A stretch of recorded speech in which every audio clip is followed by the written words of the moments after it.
Hello everybody. We are here to learn about acid-base balance today. This is chapter 26 in your textbook. Let's get started by talking about acid base and water and the control and management of these things. When we think about water, it's obviously an important part of our bodies because so much of us is water. The general rule of thumb when we talk about total body water is what we call 60-40-20. And that means that 60% of our entire body weight is made up of water for the average person. 40% of our body weight is going to be intracellular fluid, and 20% of our body weight is extracellular fluid. Another way to think of this is to break down that 60%. And if we look at that, we have about 20 liters for the average 70 kilogram individual. About 15 liters of interstitial fluid and plasma volume. So this is the fluid around the cells, and then the actual plasma itself. And then we have about 25 liters, so an additional 10 liters, two-thirds of it or so, is going to be found inside the cells. That's going to be all the, inside the individual red blood cells, inside the individual muscle cells, and so on and so forth. And then the interstitial fluid and plasma volume is all the water that surrounds all of our cells. Interestingly enough, fat is actually the most dry part of our body. Bone has more water than fat does, which starts to make sense if you think about the marrow inside the bone, although in older people it's more and more fat. If you add muscle to your body weight, you're going to add water, but just gaining fat does not really add much to your total body water as far as calculations go. Infants, I always thought this kind of odd because infants always seem to me to be so chubby, but really so much of them is, organ and stuff kind of shoved into their tiny little bodies. And so they actually have a really high water content, and then we kind of slowly dehydrate throughout our lives. So we just get drier and drier and drier as we get older, and our tissues are replaced by fat, and we have less subcutaneous fat, for instance. So anyway, over time we seem to get older as we get drier as we get older. If we look at the composition of body fluid, it's basically it's water, and then we're going to have electrolytes in those waters, in the water, and non-electrolytes. Now, if you remember back from the first couple lectures, we talked about ionic bonds and covalent bonds. Things that are ionically bonded, they come apart in water. It's a really strong bond until it's in water. Once those things are in Once those things are in solution, then they come right apart, and now they're just positive and negatively charged ions surrounded by water. Non-electrolytes, on the other hand, those are covalently bonded. That's going to be things like sugar. They dissolve in water, but they don't actually come apart in water. So we have lots of both of these things in our fluids, but certainly electrolytes are what we think of most. Remember that electrolytes will conduct a charge, right? They're charged particles, and so you can actually conduct electricity through an electrolyte fluid, whereas non-electrolytes you can't. Now, an important concept to remember over and over and over and over is that water is going to follow these ions to surround them. Usually this is going to be salt. It will also follow other things, sugars, but the concentration of ions is very high, and we have a lot of them, and it takes a lot of water to surround those little ionic particles and try to neutralize those charges. When we measure the amount of ions, we tend to measure them in milliequivalents per liter. It's a common way that you'll see these things expressed. All the various ionic solutions, sodium and potassium and chloride, either millimoles per liter or milliequivalents per liter. You'll see both. And those two are related. The milliequivalents and millimoles will be related based on the molar weight and the number of charges. So something that has more charges will have, I think that's actually a lower milliequivalent. It's kind of a, I don't know, I don't think it actually is that important in understanding the concepts. But what is important is that water is going to follow those things. So this is, remember we had a lab where we talked about this. If we have cells, and in the case of a red blood cell, it's pretty straightforward. There's fluid inside the red blood cell. There's hemoglobin inside the red blood cell. If we take and we add a really salty fluid, so we put these red blood cells in hypertonic saline, so really salty saline, water is going to flow toward that sodium. It's going to flow out of the cell and into that salty fluid. And these cells are going to crenate or shrink. With a nice isotonic fluid, they stay their nice, beautiful, normal biconcave shape. And if we put them in just pure water or a fluid that is hypotonic to normal saline or to blood, we're going to get them to expand and to turn more spherical.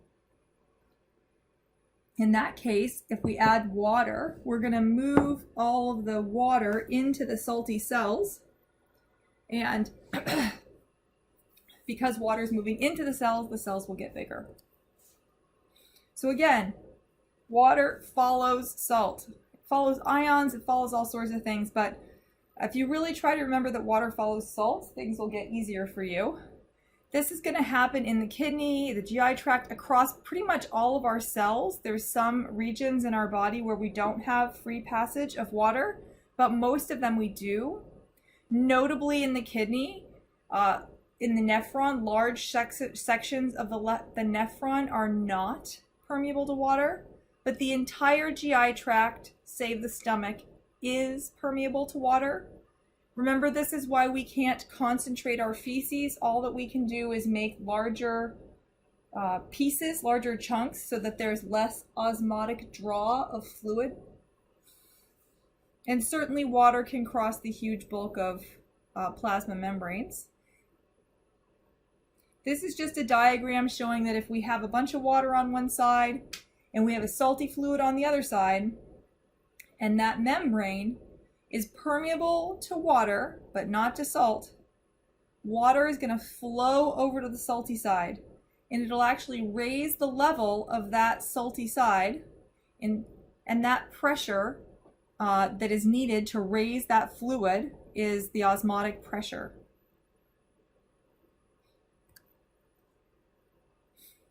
Again, we have free movement of water in most tissues.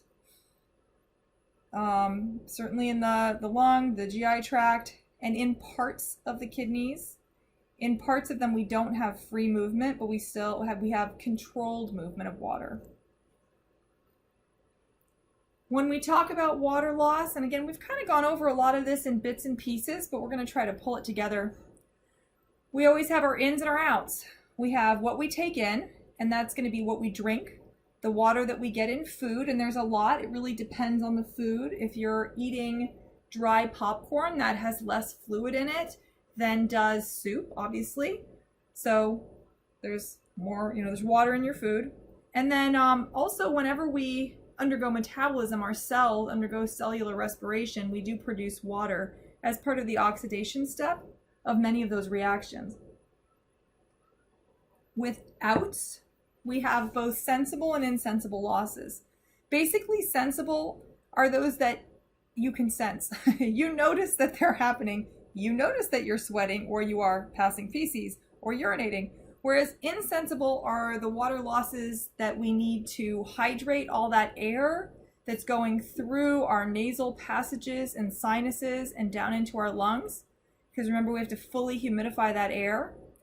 And then just diffusion loss through the skin. The keratin barrier of our skin is a really good barrier, but there is some small amount of diffusion loss.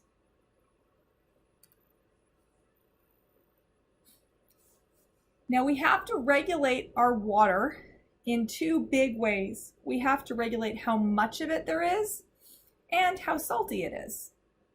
We've talked about all these things, but again, we're just kind of pulling it together.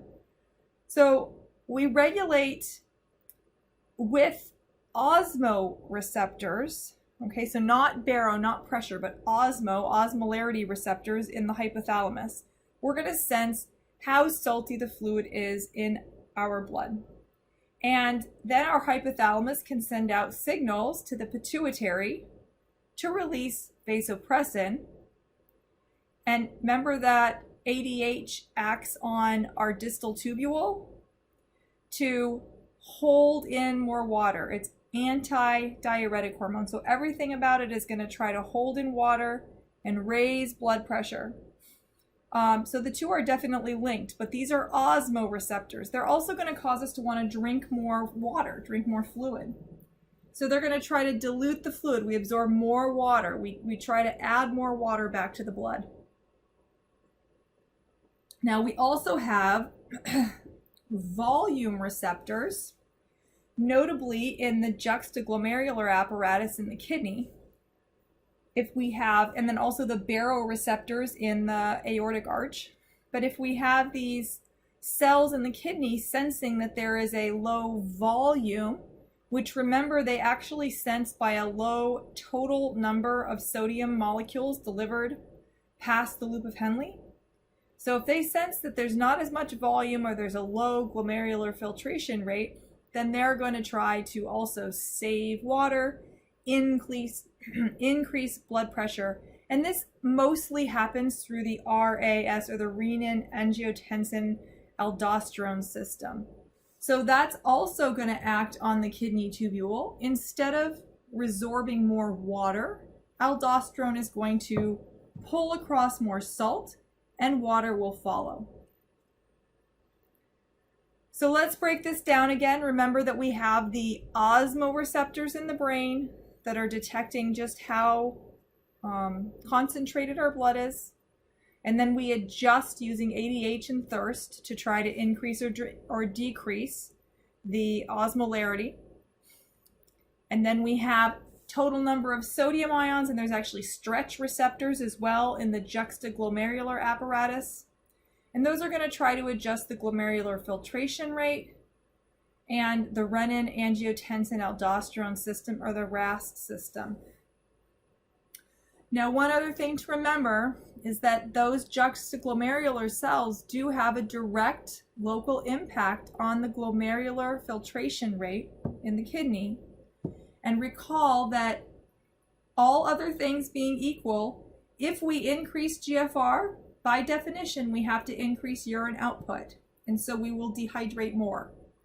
We have to release water the more that we filter it. We can't fully resorb everything that we filter, at least as humans. And so one way that we can increase blood pressure is to lower our glomerular filtration rate. This is helpful in the short term, but obviously has long-term consequences. Now, let's think about the concentration of sodium versus the content.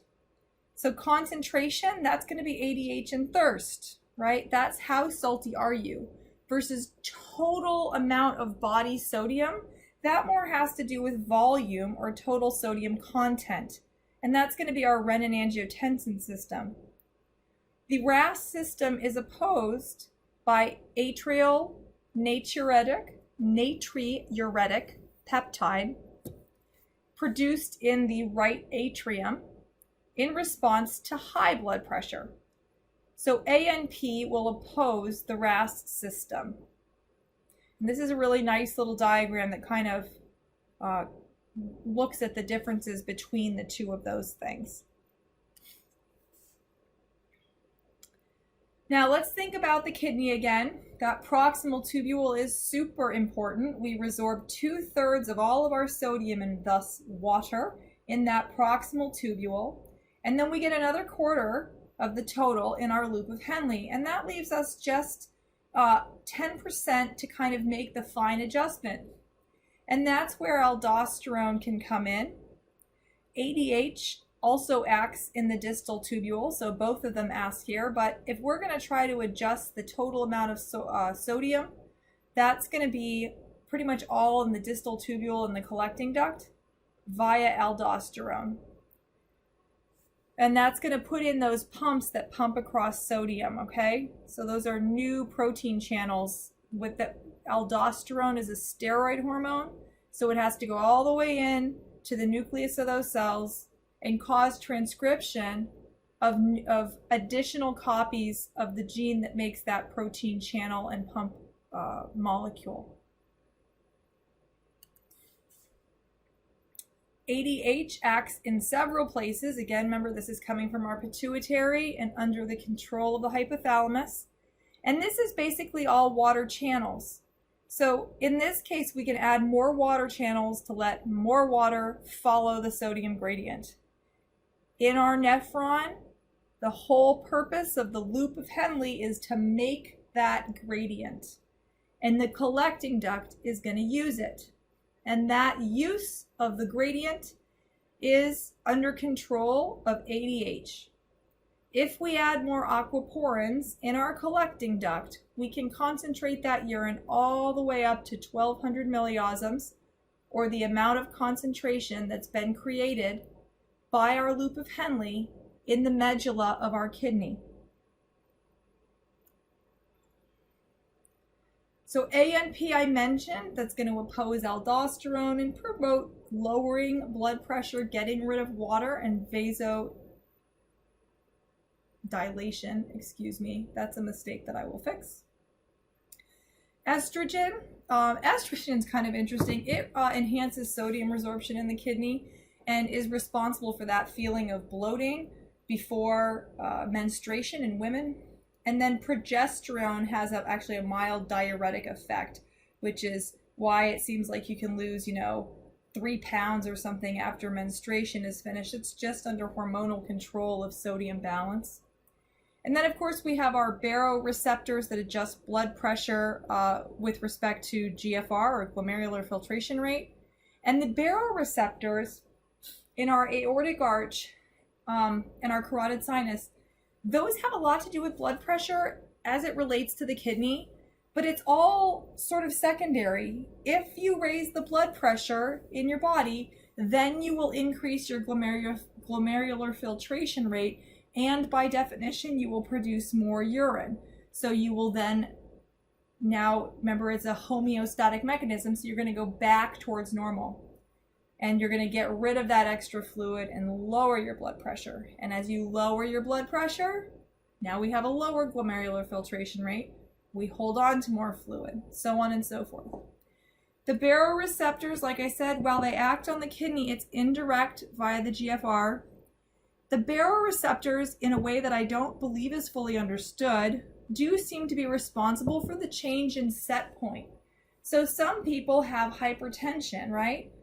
Or hypotension, but certainly in medicine, we talk about hypertension being a problem. How is it? Like, why is it that we don't try to get rid of that extra fluid?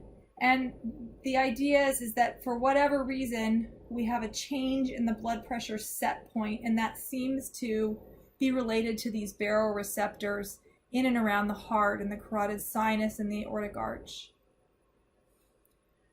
Finally, glucocorticoids. So these would be corticosteroids, and they do, cortisol for instance, they do increase sodium secretion, but they also increase GFR. So what's going to happen in this case?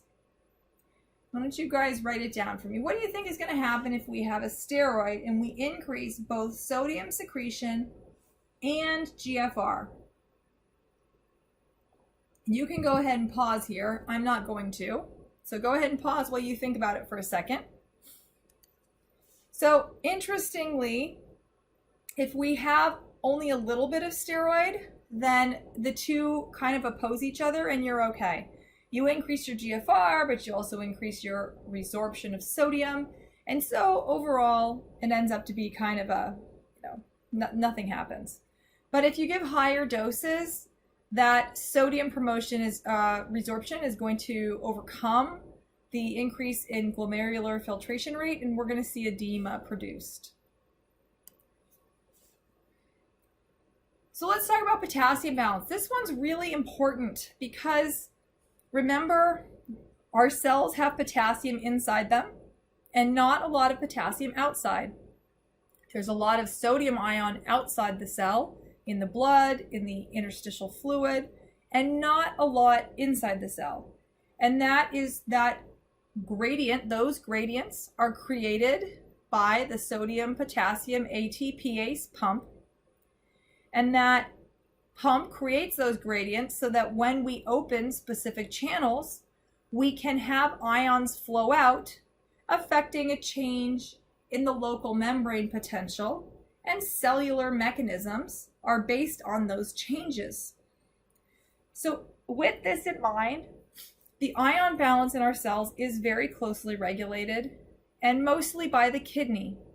Our heart cells that are constantly needing to depolarize are particularly sensitive to changes in plasma potassium, and that's usually the first thing that will happen. You'll see arrhythmias and ultimately heart failure with high levels of potassium or low levels of potassium.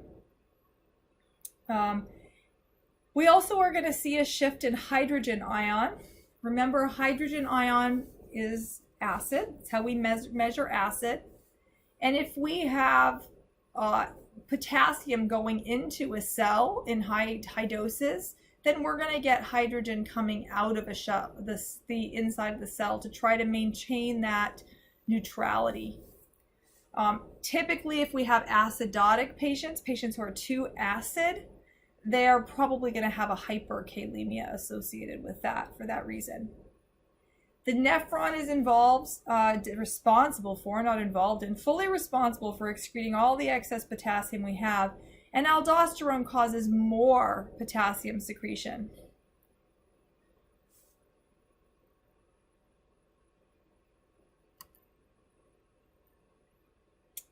Calcium balance is another one. We don't think of calcium as much as relating to water, the water balance, because the concentration of calcium is so much lower than the concentration of sodium and chloride in our blood.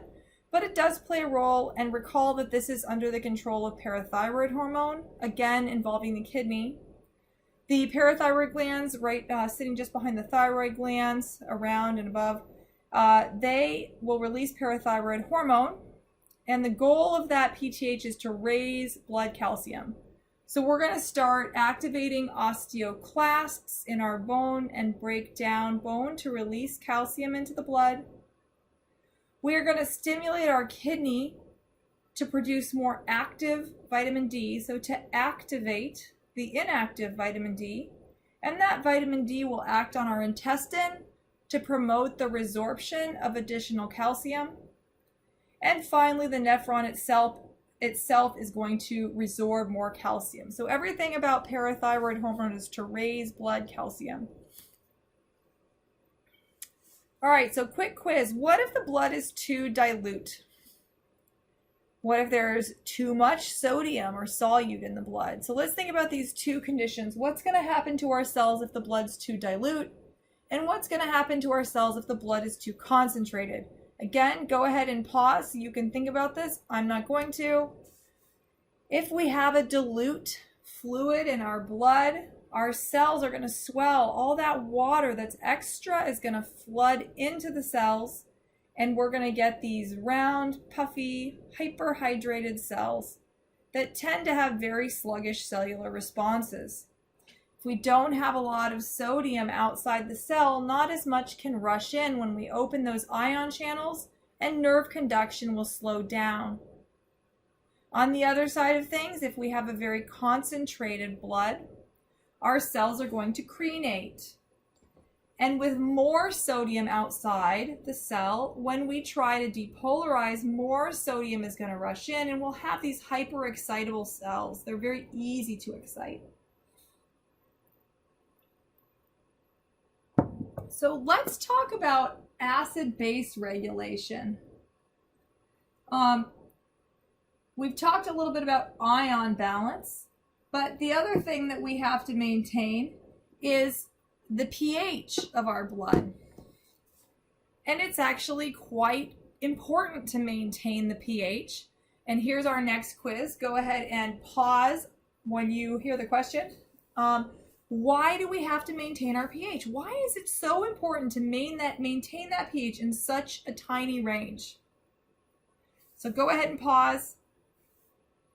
So the reason why is because all of the chemical reactions that take place in our cells are going to be based on how those molecules react, and the amount of hydrogen bonding we have and the shapes of those molecules and enzymes are going to be different the more or less hydrogen ion we have around, and it's actually quite sensitive. Many enzymes really won't function at all outside their target pH range because they're a different shape. They no longer catalyze the reaction they're supposed to catalyze because they themselves are different. We have a lot of different acids in our body, but pretty much, kind of broadly speaking, they basically all come from our cells, from cellular respiration. Lactic acid is produced, sulfuric acid, CO2 is the biggest one. Our cells are constantly producing CO2, which for all practical purposes is an acid. And those acids then need to diffuse out into the interstitial fluid and into the blood where we can deal with them. So we have to be able to maintain our pH despite this constant production of acid, which means we need to constantly get rid of acid. And the way that we do that is basically by breathing out all that CO2. But in the interim, we can't have these wild swings in pH as the CO2 gets from our cells back to our lungs to be exhaled as CO2. So we have chemical buffers in our blood that resist the change in pH. So quick quiz here, please. Go ahead and pause when I've said the question. I want to know what adjusts the osmolarity of our blood. So what's the receptor in what organ? And what's the main mechanism of changing that? And then also, what about the total sodium content? So go ahead and pause and tell me about those things. And then I'm not going to pause. All right. So recall that we have our hypothalamus that's going to detect osmolarity. And then we release ADH in response to that, which inserts or under a lower concentration of ADH can be responsible for the removal of aquaporins or water channels in the nephron. Thirst as well is stimulated by the hypothalamus. Then we have the juxtaglomerular apparatus that's going to detect stretch and total sodium content and is responsible for the production of renin and the RAS system, or renin-angiotensin-aldosterone system. Also, we have baroreceptors in the right atrium that are going to produce ANP, atrial natriuretic peptide. That opposes the action of aldosterone. And finally, we have those baroreceptors in our carotid sinus and aortic arch that increase and decrease blood pressure, changing the glomerular filtration rate. So back to buffers. We have our chemical buffers because when we produce CO2 in the tissues, we don't want to have that local condition in our blood be really acidic. It needs to be pretty much the same all the time. And as such, we have chemical buffers in the blood that immediately resist pH change. That gives us a little time to adjust and breathe out all that CO2 through our lungs, which just takes a short amount of time, just a couple minutes. And then finally, if we're having significant pH disturbances, our renal system is the end all and be all of adjustment regarding pH, but that does take hours to days to get going. So let's think about these buffers that are in the blood. There are a few. We have phosphate buffers in the blood, especially in the cells. We have protein buffers in the blood. But most importantly, we have our bicarbonate buffer system. That's the biggest one. It has the biggest, it's the most important. It has the biggest effect. So this system is based on carbonic anhydrase in red blood cells. Taking that CO2 that we produce in our muscle cells and our body tissue cells and producing carbonic acid from it. Carbonic acid is a weak acid, which means that it readily becomes bicarbonate and hydrogen ion, or it will be H2CO3. Now this is really important. What is an acid? Remember, it's free hydrogen ion.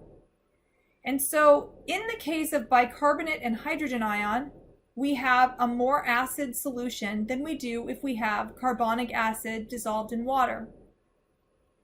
Now let's have a look at this up here. Oh gosh, what have I done? At this little diagram up here, because it's a good one. In this case, we have these hydrochloric acid molecules, and we're going to put 3 of them into our beaker that has a buffer in it. Now, if we just put them into a beaker with no buffer, right? I just put them into water, then I would get 1 hydrogen ion, 2 hydrogen ions, 3 hydrogen ions, and then the little corresponding chlorides, right? And those would all be surrounded by water. And so this would have an addition of 3 hydrogen ions, which is going to raise the pH of that fluid. Now, if we instead add this hydrochloric acid, this strong acid, into a buffered solution, right? One that has bicarbonate, in this case it's sodium bicarbonate. What we can do is we can join those together. We want to oppose this change. And so some of this acid is going to be eaten up and it's going to form this carbonic acid. And instead we're going to have sodium floating around. Now sodium floating around is extra sodium, but it is not the same as raising the pH. Changing the concentration of sodium ion does not change the pH. So in this case, we increase by only 1 hydrogen ion because we have this buffer that is readily going to accept those extra hydrogen ions. Now the respiratory system. We also use carbonic anhydrase in the red blood cell in the respiratory system. In this case, our cells are going to make acid and we're going to breathe it out through those alveoli. When we have more CO2 in our blood, recall from our respiratory lectures, that's going to go up into the brain and CO2 is going to easily cross the blood-brain barrier where carbonic anhydrase exists again and is going to change that fluid to acid.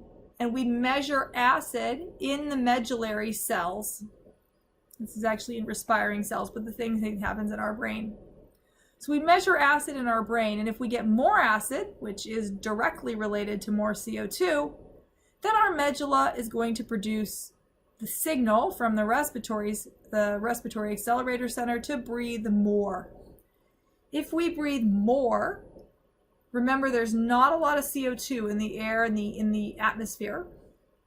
And so if we breathe more, we are going to lower our total body CO2 and lower the amount of acid in our body. So let's do another quick quiz. How much of our body is water? And of that, how much is inside the fluid, the cells, and how much is outside the cells? Again, please go ahead and pause. I'll say the question one more time, but I won't wait to get to the answer. So how much fluid are we made up of, the average person? And how much of that fluid that we're made up of is going to be inside cells versus outside cells? All right. So this is the 60-40-20 rule. We are roughly 60% water and total body 40% inside the cells and 20% outside the cells, or about 2/3 of that 60% of our body weight that's water is going to be inside cells and about 1/3 is outside cells. Of that, even less is plasma volume. Most people end up having about 5 liters total of blood, 3 liters of which is plasma. So roughly, it's something like 3% total body fluid is going to be plasma. All right. So remember now we've talked about buffers that are immediately attenuating any hydrogen ion changes, just reducing them, lessening any hydrogen changes. The respiratory system is going to help counteract any change by breathing off extra acid. And then the kidney is the big one. And the kidney, instead of dealing with CO2, is going to deal with bicarbonate. We're going to have all these extra acids that we produce, and we need to, lactic acid if we're running a lot, ketones if we are off feed or eating a diet that's really low in carbohydrate. Phosphoric acids are produced inside cells. And then we have adjustments in bicarbonate to counteract these things. So the lungs deal with CO2 and the kidneys deal with bicarbonate. They can resorb more bicarbonate. They can actually excrete bicarbonate. They can generate bicarbonate. So we can either resorb or secrete, and then we can actually make more bicarbonate if we need to, all happening in the kidney. And I'm not going to go through this. Happens kind of complicated. It happens in many places, but I think as long as you just really understand that the kidney's dealing with bicarbonate, the lungs are dealing with CO2, and the kidney has incredible capability to change pH over time by changing the bicarbonate balance. Because remember, bicarbonate and CO2 are intimately related through this equation that we have going through our weak acid using carbonic anhydrase and carbonic acid.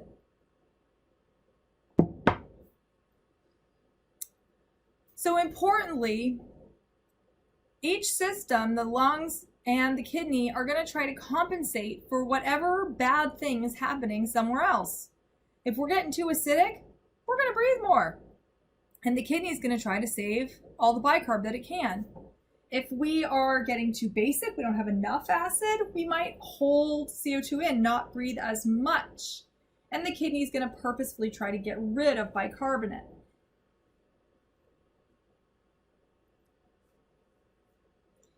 Now, one thing that I like to remember, although it is a little crude, is that the two most common things that you're going to see regarding metabolic issues are going to be metabolic acidosis in patients with diarrhea. So you poop out all your bicarbonate. A lot of diarrhea processes involve the secretion of an incredible amount of bicarbonate in that feces. And it makes sense that if you're going to vomit, on the other side of things, you're going to puke out hydrogen ion. So where is a bunch of hydrogen ion? It's in your stomach, and if you vomit, out it comes. So that's going to be getting rid of too much hydrogen ion, or a metabolic alkalosis. So too alkaline, not enough acid. So a metabolic acidosis is when we are, because of our metabolism, not our respiratory system, getting rid of too much bicarbonate, and we have too much acid. And the opposite is metabolic alkalosis, where now we have too much bicarbonate because we have gotten rid of too much hydrogen ion. Or there could be other reasons for it. That's just the case of vomiting. You've gotten rid of a bunch of hydrogen ion. Another one you guys will see super commonly is going to be, well, hopefully not, but probably, is opiate overdose. And so these patients frequently die of respiratory depression, and they're going to have a respiratory acidosis. They're not breathing off enough acid, so they hold that acid in, and they become acidotic. The range of pH we're looking for is 7.35 to 7.45. And when we have a change in that number, 7.35 to 7.45, that's an enia. That's an acidemia or an alkalemia. And you can spell it with or without the A. I learned with the A. I think that's a bit more of a British spelling, but certainly we spell it without as well, so you'll see it both ways. The process of lowering pH or raising pH is the osis. So that's the acidosis or alkalosis. That's what's happening to this patient. So you can have a patient that has a metabolic acidosis, for instance, without actually an acidemia. So you can have the process going on without a change in pH. Or you can have the process going on, metabolic acidosis, with an associated metabolic acidemia. Let's talk about how we evaluate these acid-base issues. And this is the really simplified version. Acid-base is really, really complicated. There's a lot of, well, it's not that complicated, but there's just a lot of equations that you need to know, and equations that are happening, chemical reactions that are happening in the body. But from a really practical standpoint, this is what we really need to know. We need to know how our body's going to regulate water and how it's going to regulate acid-base. With water, we've kind of talked about it. We measure the osmolarity of the blood, and we measure blood pressure, and we can see what's happening. Acid-base takes a little more thought to evaluate, but it's really straightforward. There's 4 things we got to do. We got to look at the pH. Then we're going to look at the bicarbonate. Then we're looking at the partial pressure of CO2 in the artery, the PaCO2, so arterial CO2. And those 3 things are going to tell us what it is. And then anion gap is going to help us figure out what's causing that problem, especially if it's a metabolic acidosis. So anion gap is really helpful with metabolic problems and with metabolic acidosis in particular. So you'll see lots of times medical professionals talking about these things, the type of acidosis or acidemia or alkalosis or alkalemia that we have, and then whether or not the anion gap is normal or abnormal and what these things mean. So let's first talk about pH. Super straightforward. Do we have a change in pH outside the normal range? If so, then we have an acidemia or an alkalemia. So this one's really easy. The next step is to evaluate the bicarbonate. And sometimes you'll see this as TCO2. The total, the way that we measure the total carbon dioxide in the blood is a pretty good stand-in for bicarbonate, but usually bicarbonate will be written on your blood panel as HCO3- or bicarbonate. And the reference range is different for every lab. It can be 18 to 29, with most reference laboratories falling in the 20 to 26 range for a bicarbonate. So you'll see that reference range on your blood panel. If the pH is normal, we want to know if the bicarb is also normal. If so, well, we don't have a metabolic acid-base issue going on. But what if our pH is low? What if we have an acidemia? We don't have as much hydrogen ion as we would like. Now we have to figure out, well, why is that happening? So this is why we're going to look at the bicarbonate. This is step 1 of figuring out the why. If we have a low pH, too much hydrogen ion or not enough bicarbonate ion, and we have a low bicarbonate ion, then that low bicarbonate ion explains our low pH. And I believe that is actually that is metabolic acidosis. All the others are suggestive of, but if you see a low pH and a low bicarb, that is the hallmark of metabolic acidosis. Now, if we have a low pH, but our bicarbonate is high, that means that our kidney is trying really hard to fix this problem. It knows that we have too much acid, and it's going to try to compensate by saving base to buffer that acid, to overcome and try to neutralize all that acid. Notice that that is going to take some time, okay? That does not happen in an hour. It takes a day to, multiple days to really compensate. And when you see people that are really compensated, it's probably been going on a while. Now, on the other side of things, if we have a pH that's high or an alkalemia, and we have too much base or not enough acid, and we have a bicarb that's low, well, now we see that the kidney is getting rid of bicarbonate And that must be a compensation because our pH has too much bicarbonate or not enough acid. If we have a high bicarbonate and a high pH, those match, and that is going to be suggestive of a metabolic alkalosis. Step 3 is the PaCO2, or the partial pressure in the artery of CO2, carbon dioxide. This is going to tell us if the respiratory system is causing the problem or if it's trying to fix it. So again, both the kidney and the lung are working together to try to bring the pH back to normal. If the respiratory system is responding appropriately, then we'll be able to tell by looking at the change, the derangement in pH vis-a-vis the change in CO2. A normal PaCO2 is 38 to 42, so it's supposed to be right around 40. And sometimes you'll see it expressed in different units, so kilopascals, but in this case, I usually use millimeters of mercury. It's a little more intuitive for me. So we've got a pH. If it's normal, we're going to look to see if the reason it's normal is because the respiratory system is compensating. Now, a little opposite from bicarbonate, it goes the opposite direction. If we have a low pH and a high CO2, those match. And that would likely mean that we have a respiratory acidosis. But if we have a PCO2, I think I might have just gotten that wrong. If we are looking, so if we have a low pH, we have too much acid, then we must be breathing, and our PCO2 is low, then, so our pH is low and our PCO2 is low. That must mean that our respiratory system is trying to compensate.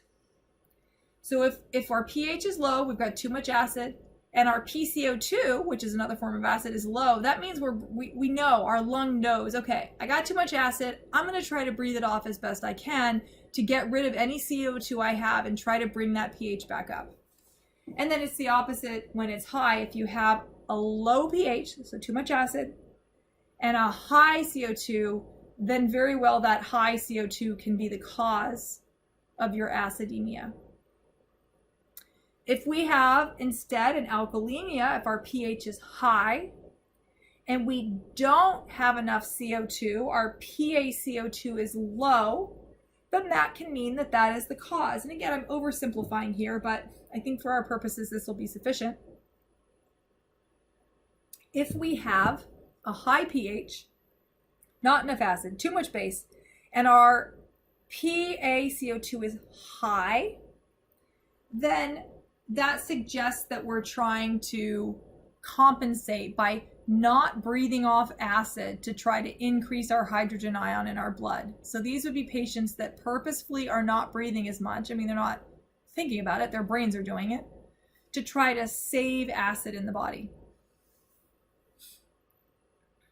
Now, finally, we have what's called anion gap. And this one always gets people. They find that it's very confusing and they never know what to do with it. But it's really not that hard. If you can just remember that we're going to describe the pH derangement with 1, 2, and 3. What's our pH? What's our bicarbonate? And what's our PaCO2? And then we're going to deal with acid base as a way to describe what might be causing it, to try to figure out what's causing this change. And this is especially as it relates to metabolic acidosis. The anion gap is just the difference between our anions and our cations. It is trying to measure the unmeasured cations. If we have an anion gap, which is just the concentration of sodium and the concentration of potassium, and sometimes we don't even use potassium, minus the concentration of chloride and the concentration of bicarbonate, and that number is bigger than 20, we consider that high, a high ion gap. So we then have HAGMAs and NAGMAs. We have high anion gap metabolic acidosis or normal anion gap metabolic acidosis. Now the anion gap is these unmeasured anions. And when we have a high anion gap, the difference between our sodium and our chloride is very big. And when we have a normal anion gap, the difference is not as big. So this red compartment that's being measured here would be the same. This is normal over here. And this is our normal anion gap, but we have a metabolic acidosis over here. So this is a metabolic acidosis, but the anion gap part is normal. Here we have an increased, sorry, my arrow should have ended here, an increased anion gap, and we also have a metabolic acidosis. And here we have a normal pH. Now, what I want you to notice about this, you'll also hear sometimes people talking about the strong ion difference theory of treatment for metabolic acidosis. And basically what this means is that what we have going on is the difference between our sodium and our chloride is bigger with these high anion gap metabolic acidoses. And so if we add chloride, then we can reduce that anion gap and potentially fix the problem. This is where we would go from a high anion gap metabolic acidosis to a normal anion gap metabolic acidosis. But it actually allows the fixing of a lot of things, because what we end up having is this difference between sodium and chloride, and with a lot of metabolic acidoses, we end up kind of having a chloride deficiency. So when we talk about the strong ion difference theory, this is the basic kind of chart that we're looking at. It's the difference in our anions versus our cations that we can measure, noting that bicarbonate is actually a pretty small part. So if you're giving bicarbonate and let me explain this another way. If bicarbonate only represents this small bit, and chloride represents this large amount of the total anions that we have, if we increase our chloride by 10%, we're actually making a really big change, right? So what's going to be something like, now it goes, maybe not that big, maybe to here, right? 10%, I don't know, maybe it was that first one, somewhere like that. If we increase this little bicarbonate one 10%, we only go, we maybe go from here to here, but it's a much smaller total change. And so you can potentially make much more profound changes by, instead of giving bicarbonate, giving chloride when you're trying to change these really severe metabolic problems. So sometimes you'll see clinicians trying to change other ions besides bicarbonate when they have a really bad metabolic issue. High anion gap metabolic acidosis is the most common thing you'll see with metabolic acidosis. It's usually a high anion gap. And then we call it this gold mark. These are all the common reasons, either toxicities, ethylene propylene glycol. We can have acetaminophen, or paracetamol is another type of pain medication. We don't really use it much anymore, but when you get liver troubles from too much of those, you can start to see these metabolic acidoses. Lactate, so lactic acidosis, right? Delactate is when you have gut bacteria producing a bunch of lactate that your liver can't break down. So we have a liver issue here too. Methanol, those are alcohols. Aspirin, renal failure, really big one. And then finally, you'll see diabetic ketoacidosis. This is a high anion gap metabolic acidosis, or HAGMA. So these are reasons. Remember, 1, 2, 3, pH, bicarb, PCO2, PaCO2. That tells us what it is. And then we look at this anion gap to try to figure out a little more information about it. These are just some general norms. Just have the conversion here between kilopascals and millimeters of mercury. And these are all norms in millimeters of mercury because that works for me a little better. And like I said, especially with bicarbonate, I find that it really changes. Now here's another quick quiz for you. Our PaCO2, this is from another lecture. I'm going to pause, or I'd like you to pause, and I won't. Go ahead and tell me, what should a PaCO2 be in a nice, healthy individual breathing room air at sea level?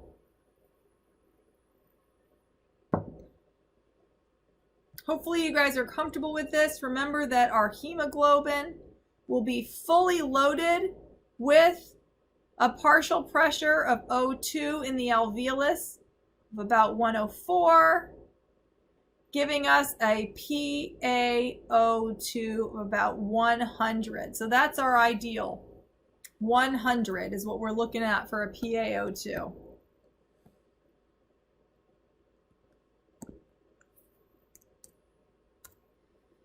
So let's go over a couple case studies here and see if we can break this down.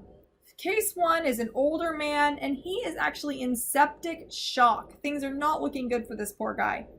His pH is 7.18. His PaO2 is 256 millimeters of mercury. What does that mean? So go ahead and tell me this one too. You can pause the video and tell me, why would this patient have a PaO2 of 256? So why does he have that PaO2 of 256? He must be on supplemental oxygen because he is not getting to 256 on this planet without it. I guess theoretically if he was under the ocean, but in any case, PaCO2, he's only at 15.8 and he should be at 40. And then we have our bicarbonate at 7. So let's think about what's happening, and then we can calculate our anion gap as 138 plus 4 minus 95 minus 8. Okay? So pH. Let's go through this, and I want you guys to pause and try to work through this. Remember the steps. 1, what's the pH? Is it deranged? 2, what's the bicarb? And does it explain the pH, or does it seem like it's compensating, or neither? And 3, what's the PaCO2? Gosh, my handwriting is barely legible. Bicarb. PaCO2, is it a respiratory problem, or is the respiratory system compensating? And then we want to do our anion gap to help us figure out a little more information on the cause, especially in the case of metabolic acidosis. So you guys go ahead and pause here and work that out, and then let's go through it. We have an acidemia. 7.18 is distinctly low. Now, in this case, our bicarbonate is also very low. So that is consistent. We don't have enough base, and our pH says we don't have enough base. So those two are in agreement. That means that we have a metabolic acidosis. And again, I am simplifying, but for all practical purposes, this is going to be sufficient for most of what we will ever need. Now then we look at our PaCO2. Our PaCO2 is 15.8. It is quite low. So he is breathing out as much CO2 as he can. He's really acidotic, and he's trying to get rid of all that extra acid he has in the form of CO2. And then we have this really high anion gap. So to describe this, we have a metabolic acidosis with respiratory compensation. This is a high anion gap, or a HAGMA, and we are as compensated as we can possibly be. Our lung is doing everything it can. This poor patient, septic shock, it's probably a lactic acidosis because the muscles aren't receiving. He's in shock, right? So any type of shock, we're not getting the perfusion we need, and our tissues are producing lactic acid. His lung is doing everything it can to fix that problem, but it just can't keep up. Let's look at our second case study. This is a woman with congestive heart failure. Now, in her case, she's got a pH of 7.49. Her bicarb is 42. Her PaCO2 is 43. And our anion gap is going to be 145 minus, and this is much bigger than our last one, right? So let's see, 129. It's a small number. 39 is a 16. Let's go ahead and pause here and see if you can figure out whether or not we have a respiratory. Do we have anemia? Do we have an acidemia or an alkalemia? Is it related to the bicarbonate metabolic acidosis, metabolic or is it not? And is it compensated or not? And do we know more about it? Okay, so go ahead and pause and see if you can work that out. And I'm going to head right on into talking about it. Our pH is high, so we have an alkalosis. The bicarbonate is also high, it's 44, and it's very high, which is consistent with a metabolic alkalosis. Our PaCO2 is in the normal range, so there's not a lot of respiratory compensation here. And our anion gap is 16. It's not as important with a respiratory alkalosis as it is with a respiratory or a metabolic alkalosis, as it is with a metabolic acidosis. So in this case, we have a metabolic alkalosis without a lot of respiratory compensation. And notice that this woman's PO2 is only 86, which is not fantastic, but she's in heart failure, so she can't circulate those red blood cells as much as she might like. And this is probably also going to explain why she can't compensate, why her respiratory system can't compensate, because her cardiovascular system can't circulate that CO2 as much as it needs to. You're going to see these especially on patients that are using diuretics a lot, because they're getting rid of a lot of chloride and a lot of potassium with that diuretic use. So when we're getting rid of all that anion, we're going to try to make up for it by producing more bicarbonate, and we end up with this metabolic alkalosis.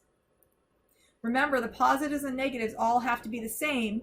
It's just how much actual acid, how much H plus is there. More or less. All right, let's look at another case here. Again, I'm going to go ahead and pause and you work through this on your own, and then I'm going to jump right into it with explaining. So hopefully you've paused and figured this all out. We are looking at an older woman who has chronic obstructive pulmonary disease. She's been admitted for confusion.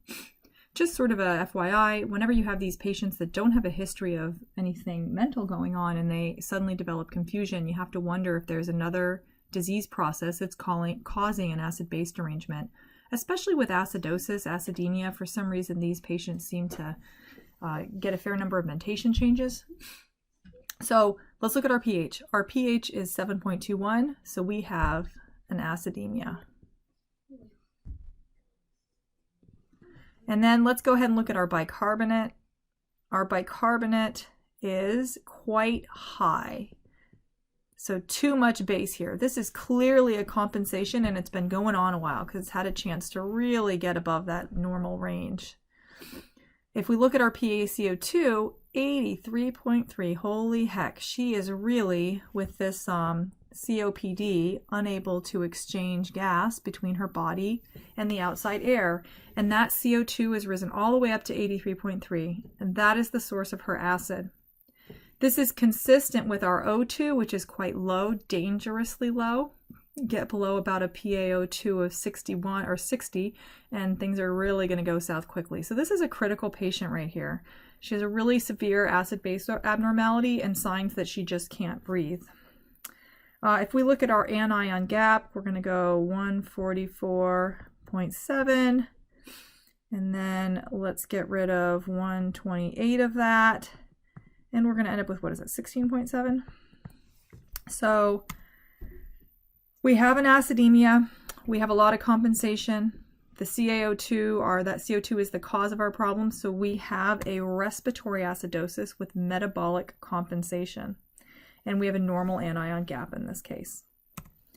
Let's look at another one. Again, same drill. Go ahead and pause, see if you can work through this. Patient that had a pneumonia. He was treated with antibiotics and then he developed diarrhea.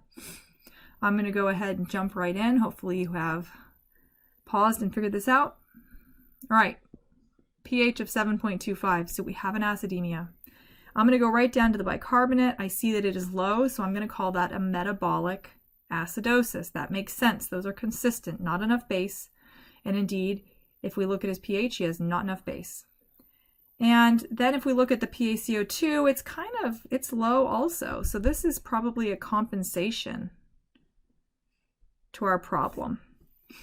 It's not causing it. If it was causing it, it would be high, right? Too much CO2 would be too much acid, and too low CO2, that would cause an alkalosis if that was our primary problem. And then let's look at our anion gap. In this case, we have 137.4 minus 122. And so this is, again, it's about, I don't know, is it 16.6? This is a normal anion gap. And in this case, we have an acidotic patient, so a metabolic acidosis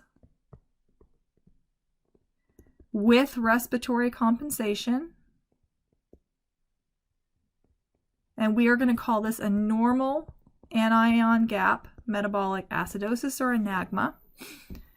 The classic thing that you'll see is diarrhea causing normal anion gap metabolic acidosis from loss of bicarbonate.